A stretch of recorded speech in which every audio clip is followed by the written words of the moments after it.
Hi friends, happy morning. காலையில் எழுந்திரிச்ச உடனே 2 பேருமே ஷேர் பண்ணி வேலை பார்த்துட்டு இருந்தோம். 5 மணிக்கெலாம் எழுந்திரிச்சு அவங்க பாத்திரம் மட்டும் கொஞ்சம் கழுவி வச்சுட்டாங்க. கொஞ்சம் பாத்திரம் அதிகமாகவே இருந்தது. நான் ஒரு 5:30க்கு எழுந்திரிச்சு கையில் துவைக்க வேண்டிய துணி எல்லாமே துவைச்சி வச்சுட்டேன். அவங்க என்கிட்ட சொல்லிட்டு தான் போனாங்க, குடிக்கிறதுக்காக போயிட்டு தண்ணி எடுத்துகிட்டு வரேன், பால் வச்சுட்டு போனாங்க. சிம்மில் தான் இருந்தது. அவங்க வர்றதுக்குள்ளே பொங்கிடுச்சு. நானுமே துணி துவைச்சி முடிக்கவே இல்லை. சரி, சிம்மில் தானே இருக்குது அப்படின்னு பார்த்தேன். பால் கொஞ்சம் கீழே கொட்டிடுச்சு. சரி, அதுக்கப்புறம் அப்படியே இருக்கிற பால்லையாச்சும் காஃபி போடலான்னு சொல்லிட்டு நான் வரதுக்குள்ளே அவங்க காஃபி போட்டு வச்சுருந்தாங்க. எப்போயாச்சும் ஒரு டைம் 2 பேரும் சேர்ந்த மாதிரி ஷேர் பண்ணி வேலை பார்த்துப்போம். இன்றைக்கி எனக்கு கொஞ்சம் உடம்பு முடியலன்றதுனால கொஞ்சம் ஹெல்ப் பண்ணியிருந்தாங்க. அவங்களுமே ஆஃபீஸ் கிளம்பி போயிட்டாங்க. நான் சமைக்க ஸ்டார்ட் பண்ணிவிட்டேன். காலையில் சாதம் வடிச்சிட்டு எப்பவுமே நார்மலாக செய்கிற மாதிரி ரோஷன் மித்திக்கு ஸ்நாக்ஸ் சுண்டல் அவிச்சு வச்சுருந்தேன்.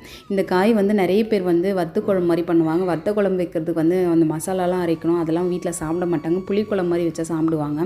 ரொம்ப நாள் ஆச்சு இதை வாங்கிட்டு சரி இன்றைக்கி செய்யலாம் அப்படின்னு சொல்லிட்டு சும்மா எண்ணெய் போட்டு வதக்கி எடுத்துகிட்டு காயெலாம், அதுக்கப்புறம் எண்ணெய், கடுகு, பூண்டு, கருவேப்பிலை, வெங்காயம், தக்காளி வதக்கி வச்சு இந்த காயுமே சேர்த்துடலாம். எல்லாத்தையும் நல்லா மிக்ஸ் பண்ணிவிட்டு சிம்மில் வச்சிடலாம். மண் சட்டியில் வைக்கும்போது இந்த புளி குழம்பு அவ்வளோ சூப்பராக இருக்கும்.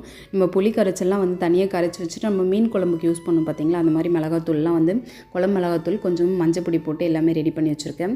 நம்ம காரெல்லாம் இப்போ பார்க்க வேண்டியதே இல்லை. கடைசியாக காரம் பார்த்துக்கலாம். நல்லா வற்றினதுக்கப்புறமா எடுக்கும்போது அந்த குழம்பு அவ்வளோ சூப்பராக இருக்கும். குழம்பு நம்ம ஆஃப் பண்ணுறதுக்கு முன்னாடி ஒரு ஸ்பூன் நெய் போட்டால் அவ்வளோ மணமாக இருக்கும். சமையல் எல்லாமே முடிச்சுட்டேன். இன்றைக்கி என்னென்ன சமைச்சேன்னு பார்ப்போமா. காலையில் இட்லி ஊற்றிட்டு கார சட்னி, அதுக்கப்புறம் தேங்காய் சட்னி வச்சுருக்கேன்.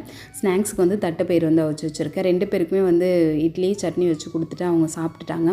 மதியம் லஞ்சுக்கு சாதம் செஞ்சுருக்கேன். அதுக்கப்புறம் இந்த வத்த குழம்பு புளிக்குழம்பு வச்சுருக்கேன். அதுக்கப்புறம் இதுக்காக உருளைக்கிழங்கு வச்சா நல்லாயிருக்கும். நான் வாழைக்காய் தான் ஃப்ரை பண்ணேன். அப்பளம் பொரிச்சிருக்கேன்.